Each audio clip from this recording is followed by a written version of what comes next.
Hi, friends. It's great to be back with you. Sean Kelly here, as you know, the voice of the Gators. And welcome in to the Gator Tales podcast with Sean Kelly. It is episode number 50. How about that? How about the fact that it's been a minute since I last visited with you on the Gator Tales podcast? Go all the way back to May, as a matter of fact. We were wrapping up in that final month the, of course, academic/sports calendar of 2024-2025. And what an exciting one it was at that. And now, classes have begun again at UF, and the new season is upon us with a lot of anticipation about what's to come for football, of course, basketball too, and the other fall sports that are now underway, volleyball and soccer, namely, already in game action. So we're going to begin the new season here by talking about football and basketball on episode number 50.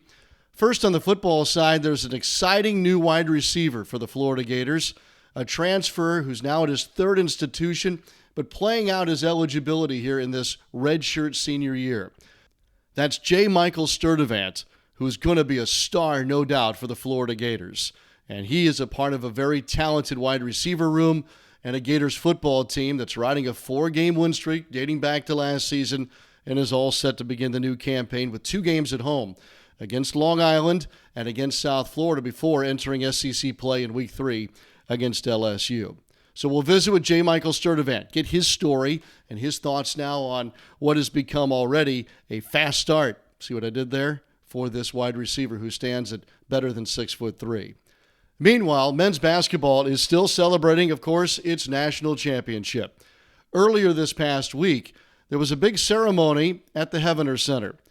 Inside the dining hall at the Heavener Center is also the Jeremy Foley Hall of Champions. And new numbers were placed on team banners this past week, including conference championships for lacrosse and men's golf, and of course the national championship mark for the men's basketball team and Alex Condon. The Australian is back for another season with the Gators after going through the NBA draft evaluation process. We're going to look back at the championship with Alex, talk about the banner unveiling, and, of course, get to know what he did during his off season. It is an exciting basketball team coming back with, of course, Condon certainly in the middle of it all. So with that, we get set now for episode 50 to start the new season off on the Gator Tales podcast with Sean Kelly. The Gator Tales podcast with Sean Kelly is presented by UF Health. UF Health has locations throughout Florida, including Gainesville, Jacksonville, St. Augustine, Leesburg, and the Villages, and we're growing. Compassionate care and world-class outcomes. That's our game plan.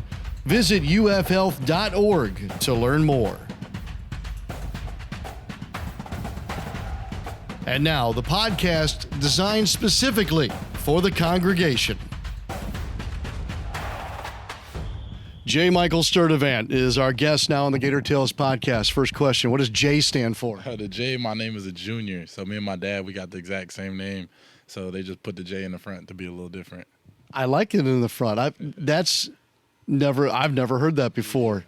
Yeah. Do you remember how old you were when that was explained to you? It had to have been like elementary school because you had like the name tags. So you had to write your name out. And I think I asked around elementary school what it meant. And they broke down the story for me. So then the nickname probably soon followed, J. Mike, right? Yeah, J. Mike really didn't stick until like high school, to be honest. Like it was J Man for a lot of elementary school. And then J. Mike kind of came around, I want to say like freshman year of high school, and then it just stuck. Just stuck from there. Okay. Speaking of high school, part of it in Kansas, part of it in Texas. So what's the hometown of J. Michael Sturdivant? Realistically, it's Overland Park, Kansas, because I lived there for like 16 years and then moved to Dallas, Texas in 2019. So I went to majority of my high school in Dallas, and that's kind of where everybody found out about me. But I grew up in Kansas. Did you adjust well to changing high schools, or was it a struggle? Yeah, I mean, I've changed a lot in my life, so I guess changing high schools was nothing different of that, and I guess it was kind of like a intro to what my future was going to look like. So, yeah, adjusting it was pretty simple. Brothers and sisters? Are you only child? What's your family status? I'm a middle child. Yeah, I'm the only boy. I got two sisters. My younger sister, She's she's a senior in high school now, so it's kind of crazy to see that. And then my older sister, she's a Dallas Cowboy cheerleader, but she's a little older than me. Wait a minute, Dallas Cowboys cheerleader. Legit. Yeah, and you're the only boy in the family. Are you defending that sometimes for one reason or another? It's kind of hard to because my sister, she was just on Family Feud, so she's a star of the family right now. But yeah, it's great to see like her process with that, and I love cheering her on and supporting her and my little sister as well. I love that game show, by the way. Yeah. Steve Harvey is hilarious. Yeah. What was the funniest thing that Steve Harvey interacted with your sister about? He didn't really say anything too funny to her, thankfully. They didn't, but I mean, she had a good episode. Go watch it if you haven't seen it yet. It just dropped on Hulu, but yeah, it was a fun episode. Was she there with the Dallas Cowboy cheerleaders? Yeah, it was 3 of them and then 2 of the coaches. Okay. Yeah. Mom, well, actually, I think your mom and I have something in common. We're both from the St. Louis area. Yep. She went to East St. Louis High School, right? Yes, Right. sir. Yeah.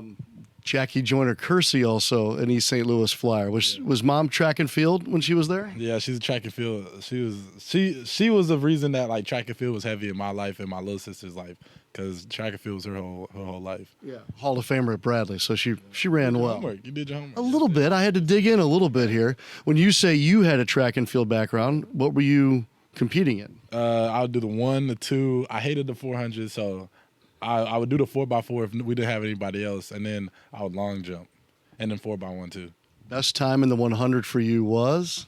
The best overall time was a 10.39, and then the best win legal was a 10.49. Okay. Win legal meaning not wind aided. Yeah. For those who, you're right. So it's interesting, like, me coming up, when you'd ask about how fast is a guy, you get a 40 time, maybe a 100 time. Now more and more I hear miles per hour is the new kind of gauge. What are you clipping on the speedometer now? The fastest I ever ran was 23 miles an hour. For how long? I don't know like how long you hold it up for. You just kind of see like what your peak is. Okay. So when people ask you how fast you are, do you want to give them your track time or you want to give them your speedometer time? I feel like the track time is probably the more impressive one. Because you have to, it's a longer body of work than miles per hour, and that's good for me because I'm kind of a long strider, so I pick up as I keep running. So yeah, I like to tell the track time. How tall are you? I'm 6'2" and 3/4, but I tell everybody I'm 6'3". Fair enough. You can round up a quarter inch. Let's say 6'3". So, because again, we're rounding up. Are most sprinters your size? That seems a little larger than most. Most sprinters are a lot shorter than, or I wouldn't say a lot shorter, but normally shorter than 6'3". But that's kind of an advantage for me because I got to work on getting my start down in high school, and obviously when I get to football, like working out with people that are a lot quicker off the line, it helps me to be able to compete and build on the aspect of my game that didn't really come to me as naturally as it would a shorter sprinter. This is your 3rd university. You are an elder statesman now, J. Mike. Your best year was at Cal in 22. I mean, I'm just going by the numbers. Why were the numbers good that year? Was there something in particular about that season for you? I wouldn't say it was anything particular. The ball was just coming my way, and I was making plays when the ball came my way. So that's something I've done at every school that I've been at, and I plan to do here. And I guess the numbers just looked the best when we were at Cal. So I just plan to continue to make plays when the ball comes my way. It's setting the bar high, right? And then you go to UCLA. The numbers aren't quite the same. Is there some frustration there, having been a guy that's never put up 700-plus yards receiving? I mean, you can't really get into the numbers game. You just have to be very process-oriented and make sure that you're still continuing to be ready when the ball comes your way. So that's the same process that I'm going to continue to have throughout my whole life. And every season I'm going to look to attack it the same way and be ready when the ball comes my way. It's been documented that you have a relationship with Graham Mertz, who played quarterback here, this dating back to your Overland Park days. And in that storytelling, obviously there was a Graham Mertz influence on your arrival at Florida. That couldn't have been the only reason that you arrived in Gainesville. What else went into this decision? Well, Billy G and Coach Napier, they've done a great job with transfer receivers in recent years, and obviously Napier being a receiver coach and Billy G being a receiver coach, they know a lot about the position and have had a lot of success at coaching the position. And obviously the talent we have at quarterback and the O-line and the offense that we have in general, it just seemed like a great opportunity that I just couldn't pass up. What did you feel like was still missing from your game that you were hoping that Billy Gonzalez and your teammates and Coach Napier can help you with in getting to your goals? Well, I just feel like they have a lot of knowledge that I can learn a lot of great things from them, from as a man and as a football player and as a wide receiver. So being able to have them as mentors and coaches and being able to see the work that I do every day and have them to tell me what I'm doing good at and what I'm doing bad at and what I need to improve at, I feel like that's a great situation to put myself in, and that's ultimately why I came here. Leaders come from all different kinds of paths. Maybe a leader is because they've come up through a program and they've evolved from, say, entering as an 18-year-old and now, kind of like you, there's an elder statesman in that same program. Your situation where you come in here for this final year of your college career, is it hard to come in and establish some leadership or mentorship of younger players when you're new to campus? You just kind of come in. I came in January, and you just kind of got to come in here and bleed with the team. They're not going to respect a player that they don't really know that well. So when you come into a new program, you got to be willing to put your head down, be humble, and be able to go out and bleed with the guys, if that's workouts or if that's going through hot days in the swamp on a team run day. You just have to be able to earn the trust of your teammates, and once you earn the trust, you're allowed to, speak up when you see things, and they respect They respect somebody that they've been through the grind with. So that's something that I really wanted to do when I came here, and I'm very comfortable with this team, and I'm very blessed to be in the position I'm in. Are those things that you just described kind of the same everywhere? That dynamic of, I guess, establishing yourself or relations with your teammates. Is that kind of common in most places? Yeah, the transfer portal has kind of put that under a magnifying glass now that you see new players transferring in and out of programs each and every year. So obviously players want to be respected, but players respect work and they respect what they see. So being able to be a guy that comes in and works and earns the respect of players is something that I've always wanted to be. If that's universal, then what's different about this place here at Florida than the other two stops you've had in your college career? Every stop that I've been at has been great. I learned a lot about leadership and being a man at the other two schools that I was at Cal and UCLA, and coming here was no different. The guys here are great, the coaches here are great. They're very mature, and it's been great to learn from a lot of people at the school, and I'll continue to do that in the rest of my life. Do you feel some freedom to say, hey, look, we did this at UCLA, I liked it, this is something that went well for us, we could try it here at Florida? Do you have that kind of a conversation? Yeah, you can pick up great things from anybody in life, and that's something that I've taken in my life, that I can't be scared to learn from anybody, because you can learn something from the most popular person and you can learn a lot from somebody you just met passing on the sidewalk. So being able to take things from all aspects of life, whether that's a different school or a different program, that's something that I've always wanted to be able to implement in my life. Did someone teach you that approach? If so, who? That's just something that I've seen work for a lot of the big and successful people that have come in for team talks at the schools that I've been at, and a lot of the leaders that I've had in my life, to be able to tell me that you can't have too big of an ego to learn from anybody. We shouted out Mom. We should shout out Dad, too. He played in the NFL. What's the story with him? My dad, so he's from New Haven, Connecticut. Shout out New Haven. And he went JUCO, and then he went to Virginia Tech. So he's a Hokie for life. And he taught me a lot of great things about being a man and being a football player. And he's somebody who I learned a lot of great skills from when it comes to being a people's person and learning that you can't be too good for anybody, because somebody could look at you as not being good enough and want to make you feel good. And being able to make everybody's voices feel valid and their opinions feel seen is something that he's been able to implement in me, that I want to implement in others in my life. You're not the only son of an NFL football player in this program. Do you guys have a leg up, do you think, because you have a father or an uncle or someone in your family that achieved that level of success in the game? That's obviously a great thing to have somebody that's been through the lifestyle that you want to get to. So being able to have a mentor and somebody to lean on when things go tough or you have questions that you want to ask, that's obviously something that I'm going to take advantage of and very blessed to have access to. Tell me how you would describe yourself as a receiver. I'm very fun to watch. I'm explosive. I like to when the ball's in the air, I want people to get out their seats and be excited for when the ball's coming my way. Always been that way, or did you have to kind of build that? Nah, I mean, as a kid, in elementary school, when you can't really pass because nobody can really throw that far. The ball, you just get the ball snapped directly to you. So I always like to make plays with the balls in my hand. And when people come to watch me, I want them to get out their seats. There'll be something that has to make you unique, right? I mean, I think a lot of the stuff you just described is thrilling and exciting, but we'll get down to like splitting hairs with you at some point. Look, is he a slot guy? Is he X, Y, Z? Whatever position that is, where do you think you fit best in those boxes, I guess? Mm-hmm. Well, I'm comfortable anywhere on the field, whether that's a blocker, whether that's a slot guy, whether that's an X receiver, Z receiver, split out wide. And I feel like that's an aspect of my game that I want to continue to build on and not be shoved into a box or a category as a one-dimensional receiver, because I feel like the more that I can bring to the team to help win, the better that I can be.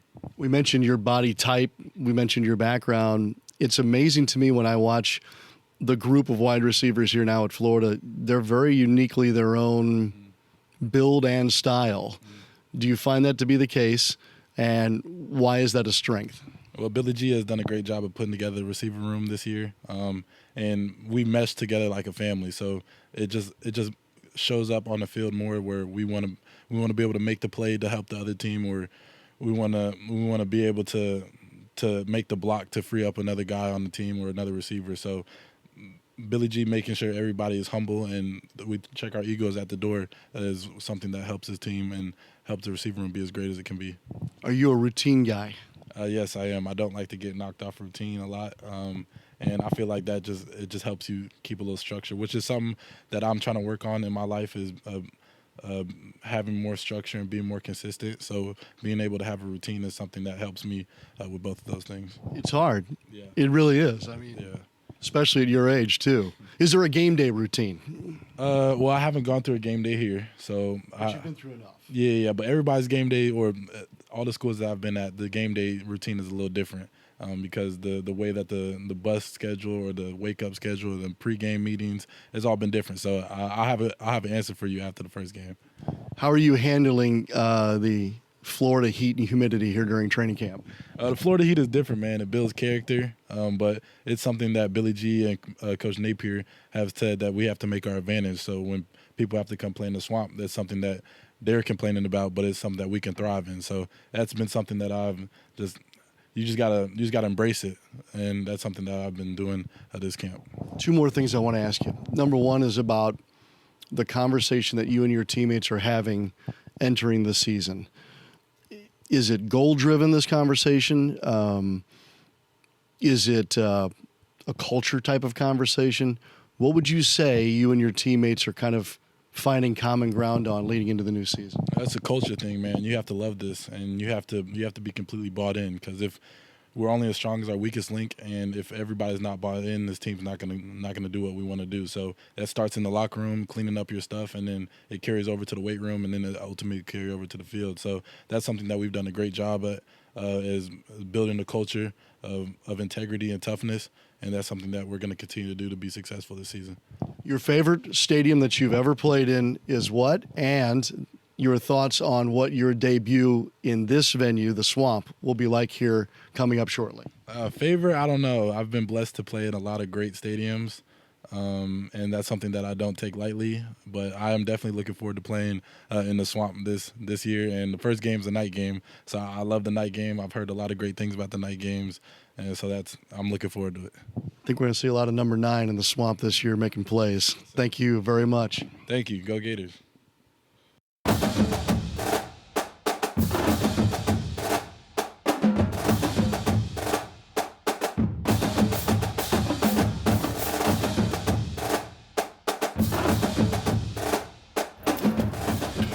There's another championship moment, this time on campus for the Florida Gators men's basketball team at the Jeremy Foley Hall of Champions. The national championship banner for men's basketball was updated, adding 2025. And, of course, Alex Condon and his teammates were here to unveil the banner for all in attendance today.